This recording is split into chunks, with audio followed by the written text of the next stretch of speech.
నమస్తే. ఒక 25, 30 సంవత్సరాల కింద ఇంటర్మీడియేట్ అయిపోగానే త్వరగా ఉద్యోగం రావాలంటే అప్పుడు ఎక్కువ మంది మాట్లాడుకునేది పాలిటెక్నిక్ గురించి. ఇక జాబ్ పక్కా.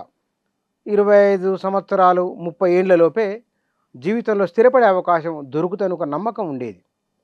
ఇవాళ ఇంజినీరింగ్‌లు వచ్చిన తర్వాత రకరకాల కమ్యూనికేషన్ స్కిల్స్, టెక్నాలజీ పెరిగిన తర్వాత ఉద్యోగాలు దొరికే అవకాశాల పరిధి విస్తృతమైంది. గ్రామీణ ప్రాంతాలలో ఉన్నవారికి ఒకప్పుడు ప్రధాన ఆదరణ ఉన్నది పాలిటెక్నిక్. ఇవాళ ఆ విద్యా వ్యవస్థ ఎట్లా ఉన్నది? అక్కడ పనిచేస్తున్న వారి సమస్యలేమిటి?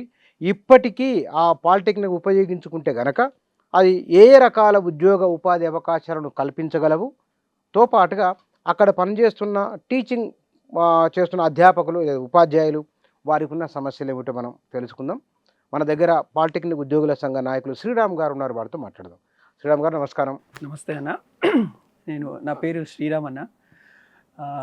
పాలిటెక్నిక్ ప్రాముఖ్యత గురించి, దాని ఇంపార్టెన్స్ గురించి మనం కొంచెం మాట్లాడుకోవాలి, క్లుప్తంగా చెప్పుకుంటాం అన్న.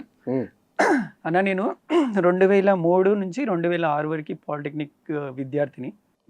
ఓకే. 2003, 2006 నుంచి ఇక్కడ వరంగల్ పాలిటెక్నిక్లో 2003 నుంచి 2006 వరకు జాయిన్ అయినాం అన్న. మేము చదివేటప్పుడు మొత్తం పాలిటెక్నిక్ సీట్లు మహా అంటే దాదాపుగా ఒక 10,000 ఉండొచ్చు. మొత్తం తెలంగాణ మొత్తంలో కలిసి 10,000 ఉంటాయి. 10,000లో ఆ రోజు నుంచి అంటే 2006లో బయటపడిన తర్వాత ఈరోజు 2026, 20 సంవత్సరాల కాలంలో మహా అంటే 2,60,000 మంది బయటకు వచ్చారని అనుకుంటే, అందులో 20 ఏళ్ల కాలంలో పాలిటెక్నిక్ విద్య కంప్లీట్ చేసుకొని 2,20,000 మంది బయటకు వస్తే దాదాపుగా 80 నుంచి 90% అందరూ ఏదో ఒక ఉద్యోగాలలో సెటిల్ అయిన వాళ్ళు ఉంటారన్న. సుమారు 2,00,000 మంది సెటిల్ అయిన వాళ్ళు ఉంటారు ఆ రోజు నుంచి ఈ రోజు వరకు. ఎందుకు అంటే అన్న, ఇది చాలా ఇంపార్టెంట్. ఇప్పుడు చూడన్న, మనం ఎంత లేదనుకున్నా ఇప్పుడు ఇంటర్మీడియట్ విద్య కార్పొరేట్ సిస్టమ్ చేతిలోకి వెళ్ళిపోయిన తర్వాత, ఇప్పుడు నేను మా నాన్న మా అమ్మ అందరూ వ్యవసాయ కూలీలన్న. నాకు ఇంటర్మీడియట్లో లక్షలు కట్టి జాయిన్ చేసే పరిస్థితి లేదు. తెలంగాణ సమాజం మొత్తము మహా అంటే ఒక 10-20% ఎంత డబ్బులైనా పెట్టి చదివించే స్తోమత ఉన్న వాళ్ళు తల్లిదండ్రులు. కానీ మిగతా వాళ్ళు ఎట్లా అంటే, మేము ఎంత అన్నా, నేను పాలిటెక్నిక్ జాయిన్ అయినప్పుడు ఎంత 600 ఉండే అన్న ఫీజు. అదే ఎస్సీ ఎస్టీకి సంబంధించిన వాళ్ళైతే 0 ఉండేది. ఇప్పుడు 3,500 అయిందన్న. అంటే 3,500 పెట్టి 3 సంవత్సరాలు డిగ్రీ కంప్లీట్ చేసుకొని మాకు ఉండే ఉద్యోగ అవకాశాలు ఎన్ని అని అంటే అన్న, ఇరిగేషన్ తీసుకోండి. నెక్స్ట్ ఇరిగేషన్లో, ఎలక్ట్రిసిటీ డిపార్ట్మెంట్లో, మెడికల్ అండ్ హెల్త్ డిపార్ట్మెంట్లో దాదాపుగా 26 డిపార్ట్మెంట్లు ఉన్నాయి తెలంగాణలో. అందులో ప్రతి ఒక్క డిపార్ట్మెంట్లో పాలిటెక్నిక్ విద్యార్థులకి చాలా అవకాశాలు ఉంటాయన్న. అవి గాక నెక్స్ట్ సెంట్రల్ గవర్నమెంట్ నిర్వహించే పబ్లిక్ సెక్టర్ యూనిట్స్ ఉంటాయన్న. అందులో హెచ్ఏఎల్ కానీ, ఈసీఎల్ కానీ, బిహెచ్ఎల్ కానీ, డిఆర్డిఓ కానీ, డిఆర్డిఎల్, బీడిఎల్ ఇట్లాంటి చాలా సంస్థలు ఉన్నాయన్న. వీటిలో డిప్లొమా ట్రైనీలకే ఎక్కువ అవకాశాలు ఉంటాయి as compared with engineering graduates కన్నా. ఎందుకు అంటే అన్న, మన దేశంలో ఒక ఇంజనీరింగ్ గ్రాడ్యుయేట్కి 3 పాలిటెక్నిక్ కంప్లీట్ చేసిన గ్రాడ్యుయేట్స్ ఉండాలి దాని రేషియో ప్రకారం. ఇప్పుడు మనం ఈ లెక్క ప్రకారం తీసుకున్నా కూడా ఒక ఇంజనీర్కి జాబ్ వస్తే ఆయన కింద ఒక 3 అవకాశాలు డిప్లొమా కింద ఉంటాయి. సో అన్ని పబ్లిక్ సెక్టర్ యూనిట్స్లలో కంపల్సరీ పాలిటెక్నిక్ వాళ్ళకి చాలా ఎక్కువ ప్రాముఖ్యత ఉంటుంది. వాళ్ళని ఎక్కువ తీసుకునే ఛాన్సెస్ ఉంటుంది. అంటే ఎవరైతే middle class and below middle class వాళ్ళు ఎవరైతే ఉన్నారో, వాళ్ళ తల్లిదండ్రులు, వాళ్ళ పిల్లలు తొందరగా సెటిల్ అవ్వాలి జీవితంలో అనుకుంటే పాలిటెక్నిక్ విద్య చాలా ముఖ్యమన్న. కానీ ఇక్కడ మనం మీరు చదువుకునేటప్పటికీ, మీకన్నా కొంత ముందు వచ్చిన మేము చదువుకునేటప్పటికీ ప్రభుత్వ పరంగా ఇన్ని అవకాశాలు లేవు. ఇవాళ డిగ్రీ వరకు గవర్నమెంటే చదివిస్తున్నది. గవర్నమెంట్ స్కూళ్ళలో మధ్యాహ్నం భోజనం కాలేజీలో కూడా పెడుతున్నారు. ప్రభుత్వ రాయితీలు బాగా పెరిగినాయి. కానీ ఉద్యోగ ఉపాధి అవకాశాల పరిధి తగ్గిందా, లేకపోతే కనుక విద్యార్థులకు తెలియట్లేదు? ఏం జరుగుతున్నది అన్న? ఈ మధ్యలో కార్పొరేటీకరణ వచ్చిన తర్వాత, ఈ సాఫ్ట్వేర్ ఇండస్ట్రీ డెవలప్ అయిన తర్వాత చాలామంది ఎలా అంటే అది మోస్ట్ అట్రాక్టివ్ అనుకొని చెప్పేసి అక్కడనే ఎక్కువ క్రౌడ్ అటు పోయిన తర్వాత ఇక్కడ మొన్న ఒక రిక్రూట్మెంట్ పడ్డది అన్న. లాస్ట్ ఒక 2-3 years బ్యాక్ సివిల్ ఇంజనీర్స్ కోసం ఒక రిక్రూట్మెంట్ పడ్డది. దాంట్లో 2000 పోస్టులు ఏమో పడితే అప్లై చేసిన ప్రతి ఒక్కరికి ఆల్మోస్ట్ జస్ట్ క్వాలిఫై అయిన వాళ్ళందరికీ కూడా జాబ్స్ వచ్చేసినాయి, గవర్నమెంట్ జాబ్స్ వచ్చినాయి. అట్లా అంటే కాంపిటీషన్ తక్కువ ఉంది. ఇప్పుడు మొన్న మా పాలిటెక్నిక్ లెక్చరర్స్ మా పాలిటెక్నిక్ కాలేజీలలో కూడా రిక్రూట్మెంట్ పడితే దాదాపుగా సివిల్ వాళ్ళు 80-90 పోస్టులు ఉంటే అందులో జాయిన్ అయిన వాళ్ళు 60 మంది. ఇంకా 30 ఖాళీలు ఉన్నాయి. ఇంకా 30 ఖాళీలని వాళ్ళు జాబ్ వచ్చి కూడా జాయిన్ కాకుండా ఉన్నారు. అయ్యో, ఉద్యోగాలు అంటే వాళ్ళు ఏంటిదంటే దీనికన్నా గవర్నమెంట్ కన్నా ఎక్కువ సాఫ్ట్వేర్లో సెట్ అవ్వాలనో లేకపోతే ఇండివిజువల్గా ఏదో ఏమంటారన్న వాళ్ళే ఒక ఉద్యోగాలకు సృష్టించాలని ఎంటర్ప్రీనర్ కావాలనో మోకాలో ఇలా ఉంది అన్నట్టు. సో ఎట్లా తీసుకున్నా సరే అన్న ఇప్పుడు ఏంటిదంటే ఇంజనీరింగ్ అయినా సరే ఏదైనా ఒక స్కిల్డ్ ఎడ్యుకేషన్, ఆ స్కిల్డ్ ఎడ్యుకేషన్ 10th క్లాస్ అయిపోయిన నెక్స్ట్ మూమెంట్లోనే మనం పునాది వేస్తే బేస్ వేస్తే, అందుకోసమే డిప్లొమా క్యాండిడేట్స్కి డిప్లొమా విద్యార్థులకి పాలిటెక్నిక్ విద్యార్థులకి చాలా అవకాశాలు ఉంటాయి as compare to the so comparative చేసుకున్నాను. డిప్లొమా 10th తర్వాత ఇంటర్మీడియట్ పోయిన తర్వాత మనకు ఉండే జాబ్ అవకాశాలు చాలా చాలా తక్కువ. అదే పాలిటెక్నిక్ కంప్లీట్ చేసిన తర్వాత సవాళ్ళకు చాలా జాబ్ ఆపర్చునిటీస్ ఉంటాయి. ఉదాహరణకి ఇప్పుడు నిన్న మొన్న ఇంటర్మీడియట్ అయిపోయిన పిల్లలు ఉన్నారు, ఇప్పుడు దోస్త్ అడ్మిషన్లు అవుతున్నాయి. ఇప్పుడు పాలిటెక్నిక్ ఎంట్రన్స్ రాయాలా లేకపోతే డిగ్రీ పోయి జాయిన్ కావచ్చు, ఎట్లా ఉంది అనే ప్రాసెస్? యాక్చువల్గా పాలిటెక్నిక్ 10th క్లాస్ అయిపోయినప్పుడే పాలిసెట్ అనే ఎగ్జామ్ ఉంటుందన్న, మొన్ననే కంప్లీట్ చేసింది. 24th ఏమో రిజల్ట్ వచ్చింది, 27th నుంచి మాది కౌన్సిలింగ్ ఉంది. కానీ ఇంటర్మీడియట్ కంప్లీట్ చేసిన వాళ్ళు కూడా రాయొచ్చు, కాకపోతే వాళ్ళు మళ్ళీ ఫస్ట్ ఇయర్ నుంచి చదవాల్సి వస్తుంది, 2 years వేస్ట్ అవుతుంది. నెక్స్ట్ వీళ్ళు వొకేషనల్ స్టూడెంట్స్ ఉంటారన్న, వాళ్ళు 2 years వొకేషనల్ కోర్స్ చేసి ఉంటారు 10th క్లాస్ అయిపోయిన తర్వాత. వాళ్ళు వచ్చి డైరెక్ట్గా సెకండ్ ఇయర్లో జాయిన్ అయ్యే అవకాశం కూడా ఉంటుంది, డిప్లొమాలో పాలిటెక్నిక్ చదువుకునే అవకాశం ఉంటుంది. ఇప్పుడు మీరు టీచర్గా చేస్తున్నారు కదా, ఇక్కడ హైదరాబాద్ ఎక్కడ చేస్తున్నారు అన్న? నేను యాక్చువల్గా నారాయణఖేడ్లో చేస్తున్నా, కానీ డెప్యుటేషన్లో రామంతపూర్ పాలిటెక్నిక్ కాలేజ్లో ఉంటుంది. డెప్యుటేషన్లో ఇప్పుడు అసలు ఈ పాలిటెక్నిక్ విద్యా వ్యవస్థ ఎట్లా ఉంది, దాని కండిషన్ ఏమిటి తెలంగాణలో అన్న? పాలిటెక్నిక్ విద్య అంటే చూడండి, ఇప్పుడు ఉద్యోగ అవకాశాలు కల్పించాలి, స్కిల్డ్ హ్యూమన్ రీసోర్స్ని జనరేట్ చేయాలి అని అంటే అతి ముఖ్యమైన విద్యా సంస్థ ఏమైనా ఉంది అంటే అది పాలిటెక్నిక్ అయినా. మనం ఇంటర్మీడియట్ కాలేజ్లో ఓన్లీ డిగ్రీ నేర్చుకుంటాం, ప్లస్ డిగ్రీ కాలేజీలలో ఓన్లీ డిగ్రీ సర్టిఫికెట్స్ మాత్రమే వస్తాయి తప్ప నీకు జీవితంలో అవసరమయ్యే స్కిల్ అని అకాడమిక్ యాజ్ వెల్ యాజ్ ప్రాక్టికల్గా మేము చాలా ఇన్డెప్త్గా పాలిటెక్నిక్ సిలబస్ ఉంటుందని. సో నువ్వు డైరెక్ట్గా ఇంజనీరింగ్ పోయినావు అనుకో, most of the 60-70% syllabus already మనం పాలిటెక్నిక్ విద్యలోనే చదివి ఉంటాం.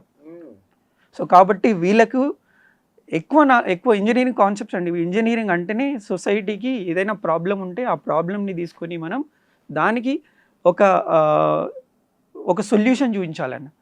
ఆ సొల్యూషన్ వాళ్ళు ఇంటర్ నుంచి ఇంజనీరింగ్ చేసే వాళ్ళు జస్ట్ ఓన్లీ 4 సంవత్సరాలు చదివితే, మనం 10th నుంచి డిప్లొమా త్రూ ఇంజనీరింగ్ చేసేవాళ్ళు దాదాపుగా 7 సంవత్సరాలు ఇదే ఫీల్డ్లో ఉంటారన్న.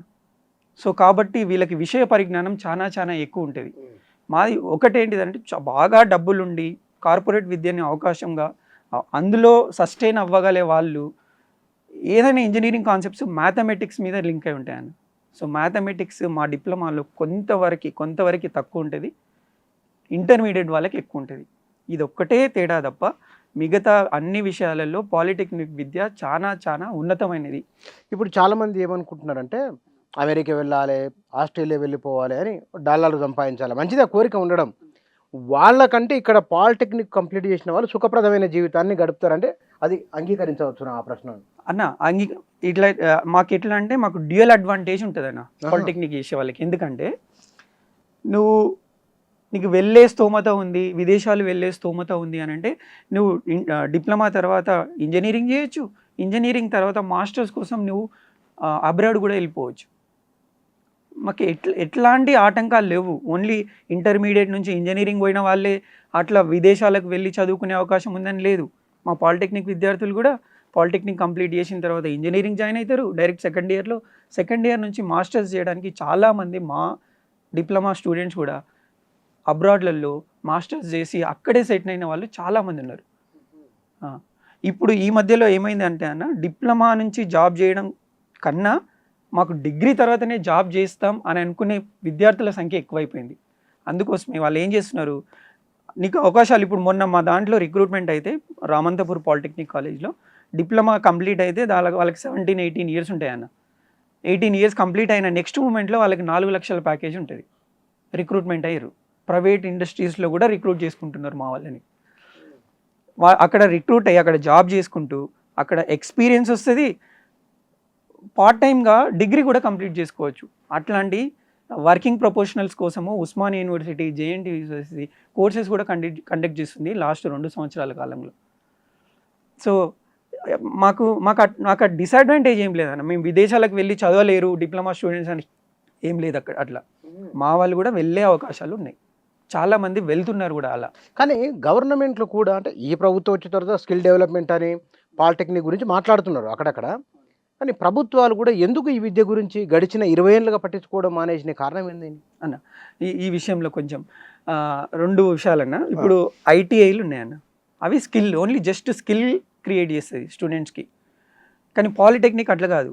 మాకు ప్రాక్టికల్ 50% ఉంటే ప్రాక్టికల్ 50% థియరీ ఉంటుంది. Theory plus practical.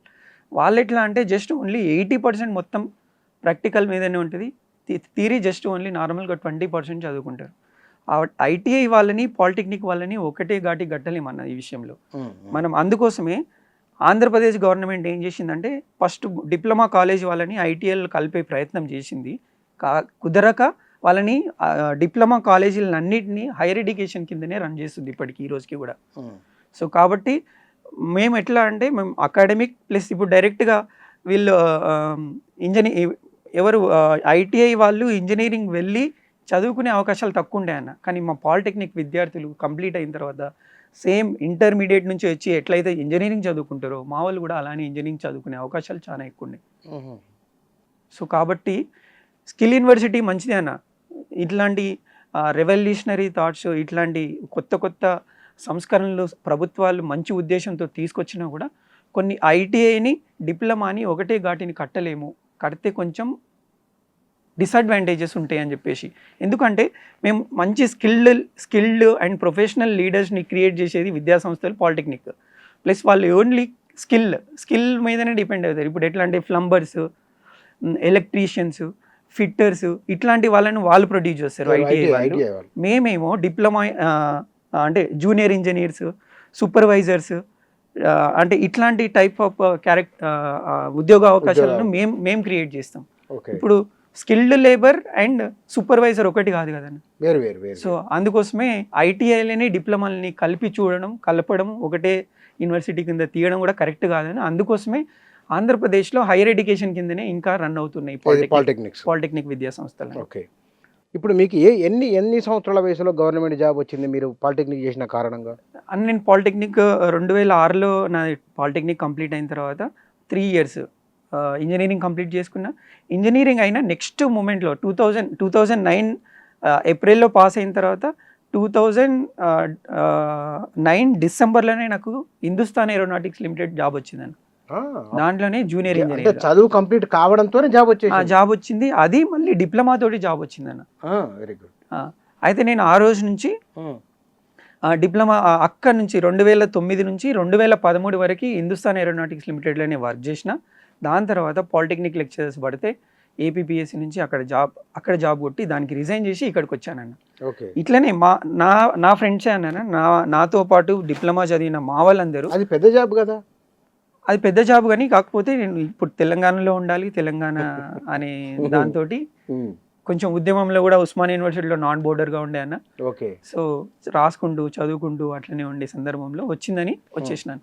ఇంకొకటి ఇక్కడ రావడానికి ముఖ్య ఉద్దేశం ఏంటంటే నా డిగ్రీ కంప్లీట్ అయింది, అక్కడ నా డిగ్రీ యూజ్ అవ్వట్లేదని. సో నా డిగ్రీ యూజ్ చేసుకోవాలని ఏకైక రీజన్స్ తోటి ఇక్కడికి వచ్చిన పాలిటెక్నిక్లో. నాకు ఎవరైతే టీచ్ చేశారో మా సార్ వాళ్ళు, అదే సార్ వాళ్ళు ఇప్పటికీ డిపార్ట్మెంట్లోనే ఉన్నారు. నేను వాళ్ళతో కలిపి శిష్యును టీచర్ మీరు చెప్తున్నా మధ్యలో ఆపిన, నేను ఇందాక మీరు చెప్తుంటే నేను ఆపిన మిమ్మల్ని. అదే అన్న, నేను అంటే ఉద్యోగ అవకాశాలు అంత తొందరగా వస్తాయి అన్నట్టు డిప్లొమాలో. మా క్లాస్ వాళ్ళు ఉన్నారన్న, మా దాంట్లో రైల్వేలో డిప్లొమా నుంచి జాబ్ చేసే వాళ్ళు 10 మంది దాకా ఉన్నారన్న.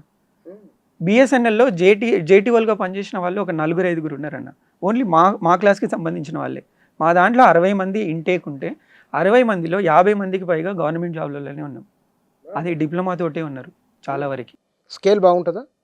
స్కేల్ అన్న 10 సంవత్సరాలు ఇనీషియల్గా తక్కువ ఉండొచ్చు. ఈ రోజుకి వచ్చేసరికి వాళ్ళకి కూడా లోకో పైలట్స్ ఉన్నారన్న చాలా 10 మంది దాకా. వాళ్ళకి 1,00,000 దాకా ఉంటుంది శాలరీ. సో ఇప్పుడు ఏ గవర్నమెంట్ జాబ్లలో అయినా ఈవెన్ ఇప్పుడు సాఫ్ట్వేర్ ఎంప్లాయీగా ఇప్పుడు జాయిన్ అయినా కూడా 3.5 లక్షల ప్యాకేజ్ అంటారన్న. 3.5 లక్షలు అంటే 30,000 నుంచి 40,000 మధ్యలో వస్తుంది. అంతకుమించే ఉండదు. ఓ 10 సంవత్సరాల తర్వాత వాళ్ళకి 1,00,000 అవ్వచ్చు. తర్వాత ఉద్యోగం ఉండదు. ఉద్యోగం అంటే ఇప్పుడున్న పరిస్థితులకి ఉద్యోగం పోయే పరిస్థితులు కూడా వచ్చినాయన్న. చాలా మంది ఇంకా డోలాయమానం ఉంటుంది ఎప్పుడు అక్కడ. అవునన్న, అట్లాంటి పరిస్థితులు ఉన్నాయి. ఇక్కడ అది లేదు. ఇక్కడ లేదన్న. ఒకసారి మనం గవర్నమెంట్ జాబ్లో వచ్చిన తర్వాత మనం మన సంస్థను మన గవర్నమెంట్ కోసమే పనిచేస్తాం కాబట్టి మనకి కంపల్సరీ ఒక భరోసా ఉంటుందన్న. ఇక్కడ అమ్మాయిలు ఈ ఫీల్డ్లోకి వచ్చి నిలబడాలంటే ఏ అవకాశాలు ఉంటాయి? అమ్మాయిలైనా సరేనా, అమ్మాయిలు అబ్బాయిలు అని అది ఇప్పుడు దాదాపుగా 18,000 మంది 18,000 సీట్లు ఉన్నాయన్న మా పాలిటెక్నిక్ కాలేజ్లో మన రాష్ట్రంలో ఈ సంవత్సరం. అంటే ఓన్లీ గవర్నమెంట్ సెక్టర్లో చెప్తున్నా, ప్రైవేట్ కాలేజీలను వదిలేసి. ఇంకొకటి ముఖ్యమైన ఒక విషయం చెప్పాలన్నా, ఇప్పుడు ఎక్కడ చూడండి, మన నారాయణ శ్రీ చైతన్య విద్యా సంస్థల్లో ఫస్ట్ నిండిన తర్వాత మన గవర్నమెంట్ కాలేజీలు నిండుతాయి ఇంటర్మీడియట్లో. కానీ అట్లా కాదన్న, మా పాలిటెక్నిక్ కాలేజీలు ఏంటిదంటే ఫస్ట్ గవర్నమెంట్ కాలేజీలు అన్నీ నిండిన తర్వాత దొరకకపోతే వాళ్ళు ప్రైవేట్ ఇంజనీరింగ్ కాలేజ్కి వెళ్తారు అక్కడ డిప్లొమా చదువుకోవడానికి. సో మా దాంట్లో మా ఫ్యాకల్టీ ఎట్లా ఐఐసి బెంగళూరు నుంచి, ఎన్ఐటీల నుంచి, ఐఐటీల నుంచి చాలామంది టీచింగ్ మీద ఫ్యాషన్ తోటి ఇక్కడికి వచ్చిన వాళ్ళు ఉన్నారన్న. మేము ఉస్మానియా యూనివర్సిటీలో ఉండే ప్రొఫెసర్ల కన్నా, జేఎన్టీలో ఉండే ప్రొఫెసర్ల కన్నా మా దగ్గర ఉండే ఫ్యాకల్టీ ఏమాత్రం తక్కువ కాదు. అక్కడే ఐఐటీలలో, ఎన్ఐటీలలో, ఐఐసి బెంగళూరులలో ఎంఎస్సి మాస్టర్స్ చేసి కంప్లీట్ అయ్యి ఇక్కడ వచ్చిన వాళ్ళు చాలామంది ఉన్నారు.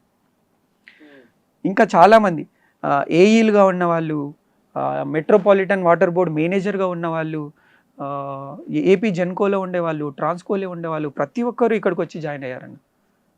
అంటే వాళ్ళు టీచింగ్ మీద ఫ్యాషన్ తోటి, టీచింగ్ మీద ఇంట్రెస్ట్ తోటి ఇక్కడికి వచ్చి జాయిన్ అయ్యి ఉన్నారు. సో అందుకోసమే మన తెలంగాణలో గవర్నమెంట్ పాలిటెక్నిక్లు నిండిన తర్వాత ప్రైవేట్కి విద్య పోతుంది. కానీ వేరే మనం ఇంటర్మీడియట్ కాలేజీలో అవి తీసుకుంటే ఫస్ట్ నారాయణ శ్రీ చైతన్యలు అవన్నీ నిండిన తర్వాత మిగిలిపోయిన స్టెప్ గవర్నమెంట్ జూనియర్ కాలేజీలలో వచ్చి జాయిన్ అవుతారు. సో మేము ఏ విధంగా అయినా సరే ఇప్పుడు మా ఫ్యాకల్టీ విధంగా మా ఇన్ఫ్రాస్ట్రక్చర్ కొన్ని కాలేజీలలో మంచిగా ఉంది అన్న, కొన్ని కాలేజీలలో ఇప్పుడిప్పుడే డెవలప్ చేస్తున్నది. గవర్నమెంట్ కూడా చాలా ఇంట్రెస్ట్ పెట్టి రేవంత్ రెడ్డి గారు వచ్చిన తర్వాత ఇంకా ఆయననే విద్యాశాఖ మంత్రి కాబట్టి చాలా దృష్టి సారిస్తున్నాడు. ఆ టాటా వాళ్ళతోటి ఎంఓయూలు కుదుర్చుకొని, ఈ హైదరాబాద్ యూనివర్సిటీ వాళ్ళతోటి ఎంఓయూ కుదుర్చుకొని మా ఫ్యాకల్టీని ఫ్యాకల్టీ స్కిల్ని డెవలప్ చేస్తున్నారు, ప్లస్ కాలేజీలని ఇన్ఫ్రాస్ట్రక్చర్ కూడా డెవలప్ చేసే కార్యక్రమంలో ఉన్నారు.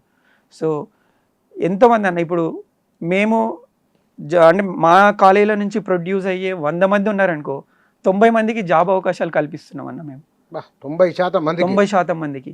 అట్లాంటి విద్యా సంస్థల మీద ఇంకా ఎక్కువ దృష్టి సారించాలని, ఇంకా మౌలిక వసతులు కల్పించాలని చెప్పేసి నేను ఒక చిన్న విన్నపంగా ముఖ్యమంత్రి గారిని కోరుకుంటున్నాను. ఇప్పుడు ఉద్యోగుల పరంగా మీకున్న సమస్యలు ఏంటివి అక్కడ ఉన్నాయి అసలు? అది అన్న, ఉద్యోగుల సమస్యలు ముఖ్యంగా 3 సమస్యలు ఉన్నాయన్న. ఒకటి అన్న, మేము మాది ఏఐసిటీ స్కేల్స్ అన్న. మొదటిది మా సిఏఎస్ ఒక ఇబ్బంది ఉందన్న, అది దాని గురించి చెప్తాను. సిఏఎస్ క్యారియర్ అడ్వాన్స్మెంట్ స్కీమ్ అంటాం. మాది ఏంటిదంటే ఏఐసిటీస్ పిఆర్సీ ఉంటుందన్న మాకు. అంటే 10 సంవత్సరాలకు ఒకసారి పిఆర్సీ ఉంటుంది. 2006లో ఉండే, 1996లో, 2006లో, 2016లో, ఇప్పుడు 2026లో. 2006లో పిఆర్సీ వచ్చిన తర్వాత 2012-13లో పాత గవర్నమెంట్ అంటే ఏపీ గవర్నమెంట్ ఉన్నప్పుడు అప్పుడు రిక్రూట్ అయినామన్న మేము. ఆ రోజుకు 2006 పిఆర్సీ ప్రకారం ఏంటిదంటే అన్న, 5 సంవత్సరాలు కంప్లీట్ చేస్తే నీకు ఒక స్కేల్ జంప్ అవుతుంది, దాన్నే సిఏఎస్ అంటాం అన్న. నెక్స్ట్ ఇంకో 5 సంవత్సరాలు చేస్తే ఇంకో స్కేల్ వస్తుంది, ఇంకో 3 సంవత్సరాలు చేస్తే ఇంకొక స్కేల్ వస్తుండే అన్న. కానీ మేము 10 సంవత్సరాలు 11 సంవత్సరాలు కంప్లీట్ చేసుకొని ఉన్నామన్న. నేను చెప్తాను. నెక్స్ట్ ఆ 2006 పిఆర్సీ ఏంటిదంటే జస్ట్ ఓన్లీ సర్వీస్ ఉండాలంతే. నీకు 13 సంవత్సరాలు, 10 సంవత్సరాలు, 5 సంవత్సరాలు సర్వీస్ ఉంటే చాలు, నీకు సిఏఎస్ ఆటోమేటిక్గా వస్తుండే అన్న. కానీ మేము 2012-13 జాయిన్ అయ్యి 2016 పిఆర్సీ ప్రకారము, ఆ 2016 పిఆర్సీ జీవో 2019లో వచ్చిందన్న. ఏఐసిటీ రిలీజ్ చేయాలి మాకు నోటిఫికేషన్, గెజిట్ నోటిఫికేషన్ అంటామన్న. అది 2019లో వచ్చింది మార్చిలో. దాని తర్వాత అదే జీవో ఇంప్లిమెంట్ అవ్వడానికి తెలంగాణలో 2021 జూలైకి ఇంప్లిమెంట్ అయిందన్న. ఆ జీవోని జీవో నెంబర్ 26 అంటామన్నా మేము. ఆ జీవో నెంబర్ 26 ప్రకారము నీకు ఓన్లీ సర్వీస్ ఒక్కటే కాదు ముఖ్యం, ఇప్పుడు నువ్వు పిహెచ్డి కూడా చేయాలి, నువ్వు మాస్టర్స్ కూడా చేయాలి. ఎప్పుడు వచ్చింది ఆ నిబంధన? 2021 జూలై 2021 రోజు నుంచి అప్పటి నుంచి ఇంప్లిమెంట్ అవుతుంది అన్న. ఓకే, అంటే మీరు అంతకుముందుకు వచ్చిన మరి మీ పరిస్థితి ఏమిటి ఇప్పుడు? అదే అన్న, మాకు ఇబ్బంది మాకు ఇన్ సర్వీస్లో ఉండే ఎంప్లాయీస్కి ఇబ్బంది అయింది. అయితే 2006 పిఆర్సీ ప్రకారము ఏఐసిటి ఏం చెప్తుంది అంటే అందరికీ, అంటే ఫ్యాకల్టీ ఎవరైతే పాలిటెక్నిక్ కాలేజీలలో వర్క్ చేస్తున్నారో వాళ్ళందరికీ చదువుకునే అవకాశం కల్పించాలని చెప్పేసి క్వాలిటీ ఇంప్రూవ్మెంట్ ప్రోగ్రామ్ అని ఒక డిజైన్ చేసిరన్న. దాని ప్రకారము ఒక ఫ్యాకల్టీని నువ్వు పంపించి హయ్యర్ క్వాలిఫికేషన్ ఎక్వైర్ చేసుకోమని చెప్పాలి, అట్లాంటి అవకాశాలు కల్పించమని చెప్పేసి ఏఐసిటి ముందే చెప్పిందన్న. కానీ మన మన మన తెలంగాణలో అప్పుడుండే ఆంధ్రప్రదేశ్ గవర్నమెంట్లో 2010 నుంచి ఈరోజు 2026 వరకు క్యూఐపి అనే స్కీమ్ని తీసేసిరన్న. ఎవరిని పంపించట్లేదు. ఎందుకు? ఏదో ఒక జీవో తీసుకొచ్చిరన్న, ఆ జీవో ప్రకారం మేము పంపించదలుచుకోలేదు. జీవో తేవడానికి ఉద్దేశం ఏమిటో అసలు పూర్వపరాలు తెలియాలన్నా, కానీ ఎవరిని పంపించట్లేదు. మాకు అది చాలా సంకటంగా తయారైంది. మేమేంటిదంటే ఇనిషియల్గా 2012-13లో జాయిన్ అయ్యే నాటికి మా ఇనిషియల్ క్వాలిఫికేషన్ ఏందన్నా బీటెక్. అదే జనరల్ సెక్షన్ వాళ్ళైతే ఎంఎస్సి కావాలి. ఎంఎస్సి బీటెక్ తోటి జాయిన్ అయిన మాకు 10-12 సంవత్సరాలు సర్వీస్ కంప్లీట్ చేసిన తర్వాత బయటకి నీకు ఎక్కడికే వెళ్ళేసి నువ్వు మాస్టర్స్ చేసుకోమనో పిహెచ్డి రీసెర్చ్ చేయమని చెప్పేసి అవకాశాలు కల్పించకుండా జీవో 26 2021 ఇంప్లిమెంట్ అయ్యే తర్వాత రోజు నుంచి ఇమీడియట్గా నువ్వు పిహెచ్డి సబ్మిట్ చేయాలంటే మాకు అది అసలు అది చేయలేని పరిస్థితిలో ఉన్నామన్నా మేము. ఎవరైనా ఫ్యాకల్టీ ఎవరైనా ఉన్నారనుకో, వాళ్ళు అప్గ్రేడ్ చేసుకోవాలనుకుంటారన్న, వాళ్ళు నాలెడ్జ్ పెంచుకోవాలి, ఇంకా ఎక్కువ విద్యార్థులకి ఇంకా ఎక్కువ జ్ఞానం బోధించాలని అనుకుంటాం. మేము అక్కడనే ఉండి ఇది చాలు మాకు ఇంకా వచ్చింది అని చెప్పేసి మేము కూడా అప్డేట్ అవ్వాలనుకుంటాం. కానీ గవర్నమెంట్ పర్మిషన్ కంపల్సరీ అవుతుంది అన్న. మాకు గవర్నమెంట్ ఏమి పర్మిషన్ ఇవ్వకుండా, ఎన్ఓసి ఇవ్వకుండా మేము ఎక్కడికి వెళ్ళి చదువుకునే లేదు, ఎక్కడికి వెళ్ళి ఏ వర్క్ కూడా చేసే పరిస్థితులు లేవన్న. సో అందుకనన్నా ఇప్పుడు ఏం చేసిందంటే ఏఐసిటి 2006 పిఆర్సీ ఏమో ఓన్లీ ఎక్స్పీరియన్స్ వల్ల, అంటే సర్వీస్ ఉంటే చాలని. 2016 ఏంటిది, సర్వీస్ కావాలి ప్లస్ నీకు క్వాలిఫికేషన్ కూడా కావాలి అని. ఇది సడన్ ట్రాన్సిషన్, ఈ 2006-2016కి సడన్ ట్రాన్సిషన్ వచ్చింది కాబట్టి ఏఐసిటి ఏం చేసిరనంటే వాళ్ళ గెజిట్ రిలీజ్ ఎప్పుడైంది, మార్చి 2019లో అయిందన్న. ఆ రోజు నుంచి 2024 డిసెంబర్ వరకు రిలాక్సేషన్స్ ఇచ్చిరన్న. ఎందుకు అనంటే ఈ సడన్ ట్రాన్సిషన్ని తట్టుకోలేరు, ఉద్యోగ అంటే నోటిఫికేషన్ పిహెచ్డి నోటిఫికేషన్స్ లేవు, క్యూఐపి లేదు, చదువుకునే అవకాశాలు కల్పించలేదు, కరోనా వచ్చింది. ఇట్లాంటి పరిస్థితులు ఈ ఉపాధ్యాయుల చేతిలో వీళ్ళ ప్రమేయం లేకుండా జరిగిన తప్పులకి మనం బాధ్యత వీళ్ళని వహించలేం కాబట్టి 5 సంవత్సరాలు రిలాక్సేషన్ ఇచ్చిరన్న. మేమేమంటున్నామని అంటే మాకు జీవో 26 ఇంప్లిమెంట్ అయ్యే నాటికి 10 సంవత్సరాలు 11 సంవత్సరాలు కంప్లీట్ అయింది. 2012 బ్యాచ్కి 13 బ్యాచ్కి జస్ట్ ఒక 2 సంవత్సరాలు ఉంటే మాకు కూడా ఈ కెరియర్ అడ్వాన్స్మెంట్ స్కీమ్ ఆటోమేటిక్గా ఇంప్లిమెంట్ అయ్యేది కదా. ఈ జీవో 26 వచ్చినందుకే మాకు హయ్యర్ క్వాలిఫికేషన్ అడుగుతున్నారు కదా. ఈ 2 సంవత్సరాల కాలంలో 10 సంవత్సరాలు 11 సంవత్సరాలు అంటే 13 సంవత్సరాలకు ఎంత దూరంలో ఉన్నామన్నా, ఒకరు 2 సంవత్సరాలు, ఒకరేమో 3 సంవత్సరాల దూరంలో ఉన్నాం. ఈ 3 సంవత్సరాల దూరంలో బీటెక్ గ్రాడ్యుయేట్స్ ఎంటెక్ చేయడానికి 2 సంవత్సరాలు పడుతుంది, పిహెచ్డి చేయడానికి డిస్టెన్స్లో అంటే పార్ట్ టైం అంటే 4 సంవత్సరాలు అవుతుంది. అంటే 6 సంవత్సరాలు లాస్ అవుతున్నాం అన్న మేము. మాకన్నా ముందు ఫ్యాకల్టీ మా సీనియర్లు ఉన్నారు కదన్న, వాళ్ళు జస్ట్ బీటెక్ తోటి ఉంటే కూడా ఈ సిఏఎస్ ఈ కెరియర్ అడ్వాన్స్మెంట్ స్కీము 13 సంవత్సరాలు లేదా 14 సంవత్సరాలకే వచ్చేసింది వాళ్ళకి. మాకు ఇప్పుడు మేము చేయని తప్పుకి మాకు చాలా ఇంట్రెస్ట్ ఉంది, మేము చదువుకోవాలి, ఇంకా మా క్వాలిఫికేషన్ ఇంప్రూవ్ చేసుకోవాలి, మా విద్యా వ్యవస్థను ఇంకా బలోపేతం చేయాలి, మా పిల్లలకి ఎక్కువ చదువు చెప్పాలని మాకు ఆశలు ఉన్నా కూడా చదువుకోలేని పొజిషన్లో ఉన్నాం. అదే మా సిఏఎస్కి లింక్ పెట్టారు. సో ఇప్పుడు మేము ఏం కోరుకుంటున్నాం అన్న అంటే జీవో 26 2021లో ఇంప్లిమెంట్ అయింది కదా, ఆ రోజు నుంచి మాకు 5 సంవత్సరాలు రిలాక్సేషన్ ఇవ్వండి. ఓకే, ఈ కొత్త నిబంధనల అంటే నుంచి 2025 వరకు 2026 డిసెంబర్ వరకు అయితే ఓకే ఈ 2026 అయింది అనుకో 2012-13లో ఉద్యోగంలో జాయిన్ అయిన అందరు పాలిటెక్నిక్ లెక్చరర్లకి న్యాయం జరుగుతుంది అన్న. ఇప్పుడు 2016 పిఆర్స్ మీకు అప్లికబుల్ అవుతుందా? అయిందన్న, అయిందా? అయింది. అదే ఆ జీవోనే జీవో నెంబర్ 26 అన్న. మళ్ళీ ఇంకో ఎందుకు అడుగుతున్నామంటే అన్న, ఇప్పుడు నేను హైదరాబాద్లో వర్క్ చేస్తున్నాను అనుకో అన్న, హైదరాబాద్లో మా కాలేజీలు 10 ఉన్నాయి అన్న. ఆ 10 కాలేజీలలో వర్క్ చేసే వాళ్ళకి దగ్గరనే ఉస్మానియా యూనివర్సిటీ ఉంటుంది, దగ్గరనే జేఎన్టీ ఉంది, ఇందులో చదువుకునే అవకాశాలు ఉన్నాయి. కానీ మా పాలిటెక్నిక్ లెక్చరర్స్ అన్న మనుగూరు పాలిటెక్నిక్ ఉంటుంది అన్న, భద్రాచలంలో దాదాపుగా 250 కిలోమీటర్ దూరం ఉంటుంది. నిర్మల్ కాలేజ్లో ఉందన్న, వడ్డేపల్లిలో అని చెప్పేసి కర్నూలు దగ్గర ఉంటుంది అన్న చెప్పి, నాగార్జున సాగర్ అని చెప్పేసి చాలా దూరంలో ఉందన్న, మహబూబ్నగర్లో ఉంది కదా, మహబూబ్ నగర్లో ఉంది అన్న. కానీ రూరల్ ఏరియాలలో ఇంకా ఎక్కువ కాలేజీలు ఉన్నాయి. ఇప్పుడు నందిపేట అని ఒక కాలేజ్ ఉందన్న, నవీపేట, కోటగిరి, ఈ కాలేజ్ వాళ్ళు ఉస్మానియా యూనివర్సిటీలో పిహెచ్డి చేయడానికి అర్హత లేదన్న. ఎందుకు అంటే ఎవరైనా పిహెచ్డిలో పార్ట్ టైంలో మనం పిహెచ్డి చేయాలి అని అంటే మనం వర్క్ చేస్తున్న కాలేజీ 50 కిలోమీటర్ల రేడియస్లో ఉండాలి అని ఒక నిబంధన ఉందన్న. ఓకే, ఆ నిబంధన ప్రకారం మా వాళ్ళు 200 కిలోమీటర్ల దూరం చేసే వాళ్ళు ఎప్పుడు చదువుకోవాలన్నా?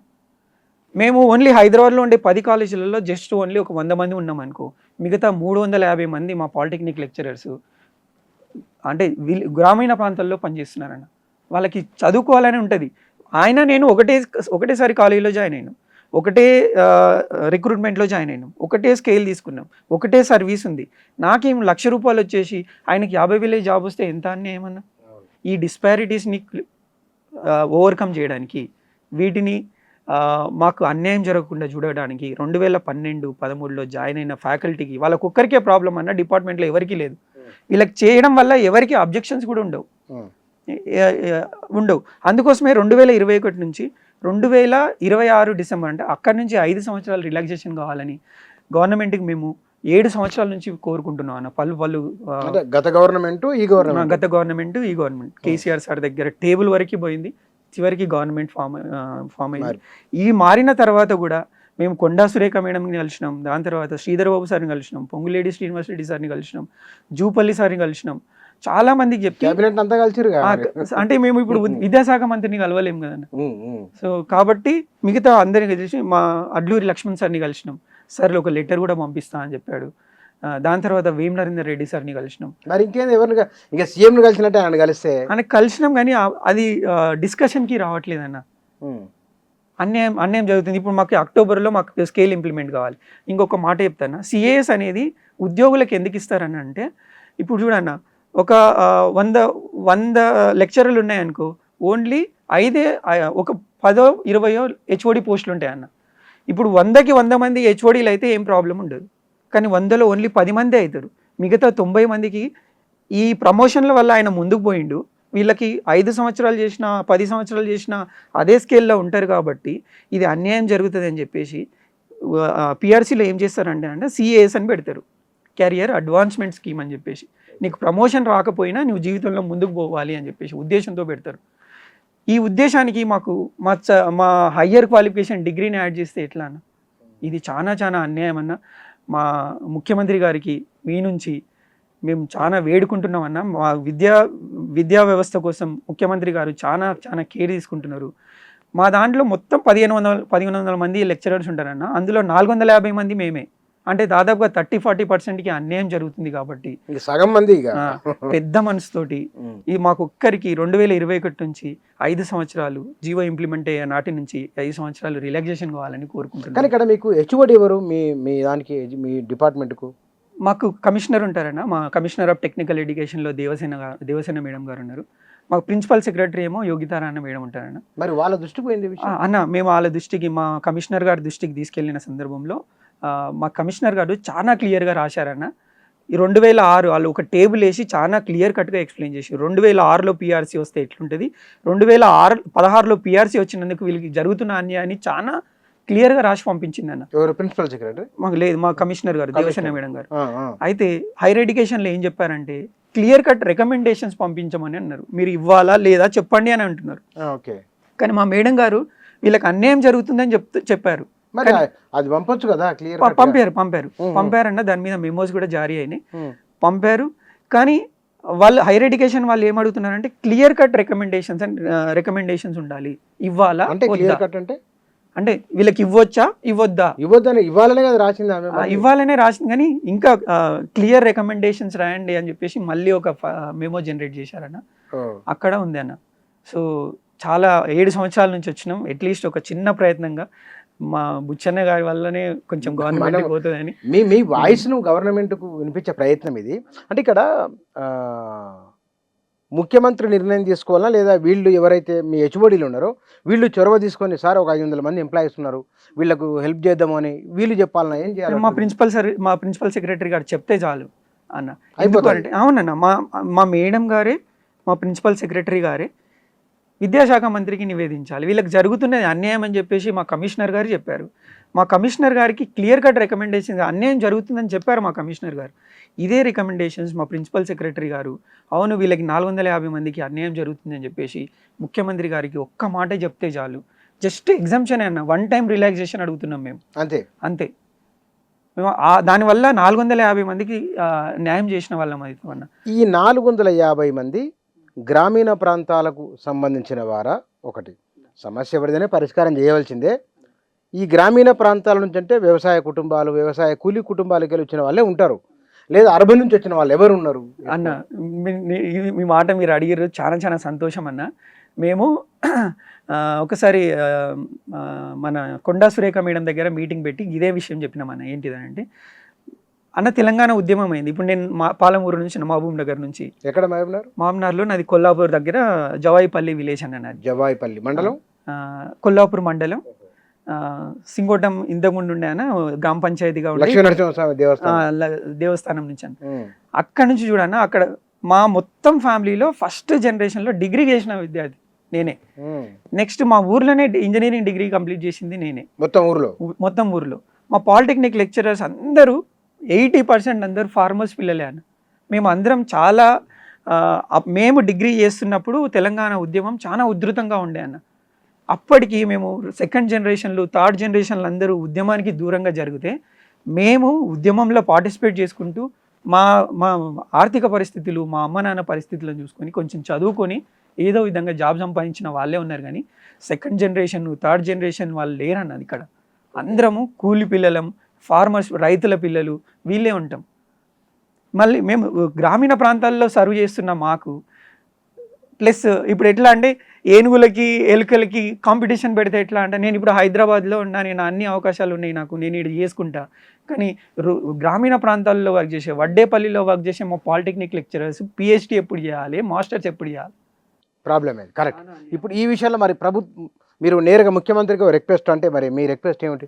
మా రిక్వెస్ట్ ఏం లేదు, జీవో 26 ఇంప్లిమెంట్ అయ్యే నాటి నుండి ఒక 5 సంవత్సరాలు రిలాక్సేషన్, ఒక మీరు దయదలిచి ఒక 1 టైం రిలాక్సేషన్ కింద ఇస్తే చాలు. ఇందులో జరిగిన తప్పిదానికి మా ప్రమేయం, ఎట్లాంటి ప్రమేయం లేదు. మేము చదువుకోమని చెప్పలేదు, మాకు హయ్యర్ క్వాలిఫికేషన్ మీరు ఇస్తుంటే మేము వెళ్ళము అని చెప్పలేదు. అన్ని కండిషన్స్ అన్ని సాటిస్ఫై చేసినాం. కానీ ఏకైక పిహెచ్డి డిగ్రీ అనే కండిషన్ని సాటిస్ఫై చేయలేకపోతున్నాం. మేము గవర్నమెంట్ అనుమతి లేకుండా మేము చేయలేకపోయినాం. చేయాలని కోరుకున్నా చేయలేని పరిస్థితులు ఉన్నాయి. సో మా బాధ అర్థం చేసుకోవాలని చెప్పేసి ముఖ్యమంత్రి గారికి చేతులెత్తి నమస్కరిస్తున్నాను. Right Sriram, thank you. ఇంకొక మాట చెప్పన్నా అన్న. ఇంకొకటి మాది ప్రమోషన్స్ ఒకటి ఇష్యూ ఉందన్న. నెక్స్ట్ పాత గవర్నమెంటు అంటే ఏపీ అంటే ఆంధ్రప్రదేశ్ ఉన్న సందర్భంలో 14 కాలేజీలు శాంక్షన్ అయినాయి అన్న. ఆ 14 కాలేజీలలో పోస్టులు శాంక్షన్ కాలేదన్న. కాలేజ్ శాంక్షన్ అయింది, అందులో ఓన్లీ ప్రిన్సిపల్ పోస్టు, ఈ పోస్టుల కాడికి 1-2 పోస్టులు శాంక్షన్ అయినాయి. కానీ లెక్చరర్ పోస్టులు లేవన్న. కాబట్టి అట్లీస్ట్ 14 సంవత్సరాలు అవుతుందన్న. ఆ 14 సంవత్సరాల ఫ్యాకల్టీ లేక ఏదో అడ్జస్ట్మెంట్లో 14 కాలేజీలను రన్ చేస్తున్నాం. ఆ పోస్టులు కూడా శాంక్షన్ చేసినాం అనుకో అన్న. ఎన్ని పోస్టులు అయితే మొత్తం? దాదాపుగా ఒక మొన్న ఫైల్ కూడా పుట్టప్ చేసిరన్న. టీచింగ్, నాన్ టీచింగ్ కలిపి దాదాపుగా 600 దాకా పోస్టులు ఉన్నాయన్న. అవి శాంక్షన్ అయితే ఇంకా పాలిటెక్నిక్ విద్య ఇంకా పటిష్టమవుతుందన్న. గ్రామీణ ప్రాంతాల్లో ఉండే విద్యార్థులకి చదువుకునే అవకాశం ఇంకా ఎక్కువ కలుగుతుంది. ఇంకొక మా లాస్ట్ మాట అన్న, మా ప్రమోషన్స్ అన్న 2001 నుంచి ఈ రోజు వరకు ప్రమోషన్స్ లేకుండా ఉన్నామన్న. దాదాపు 5 సంవత్సరాలు డిపిసికి పోయినాం. లెక్చరర్ నుంచి సీనియర్ లెక్చరర్ అయ్యేవాళ్ళు, సీనియర్ లెక్చర్ నుంచి హెచ్ఓడీలు అయ్యేవాళ్ళు, హెచ్ఓడి నుంచి ప్రిన్సిపల్ అయ్యేవాళ్ళు. ఈ అవకాశాలు లేకుండే చాలామంది మా సీనియర్ ఫ్యాకల్టీ రిటైర్ కూడా అయిపోతున్నారన్న, మాకు ప్రమోషన్స్ లేకుండా. సో ఈ 3 మేజర్ సమస్యలు ఉన్నాయి. ఎందుకంటే మేము చాలా కీలకమైన పాత్ర పోషిస్తున్నామన్న. హ్యూమన్ రిసోర్స్ డెవలప్మెంట్ విషయంలో కానీ, స్కిల్డ్ ఇంజనీర్స్ని డెవలప్ చేసే విషయంలో కానీ విద్యా సంస్థలు చాలా ప్రాముఖ్యత సంతరించుకుంది. కాబట్టి మమ్మల్ని నెగ్లెక్ట్ చేస్తే ఆ విద్యా వ్యవస్థని నెగ్లెక్ట్ చేసినట్లు అవుతుందన్న. సో అందుకోసమే విద్యాశాఖ మంత్రి గారికి, మా ప్రిన్సిపల్ సెక్రటరీ యోగితారాయణ మేడం గారికి, దేవసేన గారికి చేతులెత్తి మా 450 మంది ప్రాబ్లమ్స్ సాల్వ్ చేయమని, మా తెలంగాణ విద్యార్థులకి ఇంకా పాలిటెక్నిక్ విద్యని ఇంకా పటిష్టం చేసి అందించాలని చెప్పేసి మనసారా కోరుకుంటున్నాను. రైట్, థ్యాంక్ యూ అన్న. వారు చెప్తున్నది వాస్తవానికి పాలిటెక్నిక్ విద్యా వ్యవస్థ పైన ప్రభుత్వం దృష్టి సారిస్తే కనుక ఇప్పటికిప్పుడే ఈ సంవత్సరమే 600 పైగా ఉద్యోగాలను భర్తీ చేసే అవకాశం ఉంటుంది. నిరుద్యోగులకు ఆ మేరకు అవకాశం వస్తుంది. ఇప్పుడు టీచింగ్ ఫ్యాకల్టీగా చేస్తున్న వారు గ్రామీణ ప్రాంతాల నుంచి వచ్చిన వారు, వారికి మద్దతు ఇచ్చినట్లు అవుతుంది. దీంతో పాటుగా భవిష్యత్తులో మరికొంతమంది కొన్ని వేల మంది పిల్లలకు వారి భవిష్యత్తును కూడా నిర్మించినట్లు అవుతుంది, భరోసా ఇచ్చినట్లు అవుతుంది. వారి సమస్యలు చాలా చిన్నవి. ఎందుకంటే దగ్గర 2.5-3 లక్షల కోట్ల బడ్జెట్ ఉన్న ఈ మన రాష్ట్ర ప్రభుత్వానికి ఒక 500 మంది, ఒక 1000 మంది ఉద్యోగులకు మేలు చేయడం అనేది, వారి మీద పెట్టే ఖర్చు అనేది భవిష్యత్తు పెట్టుబడే తప్ప అది భారం కానే కాదు. అది మరి ప్రభుత్వం ఈ విషయంలో సానుకూలంగా ఆలోచిస్తే మంచిది. Thank you.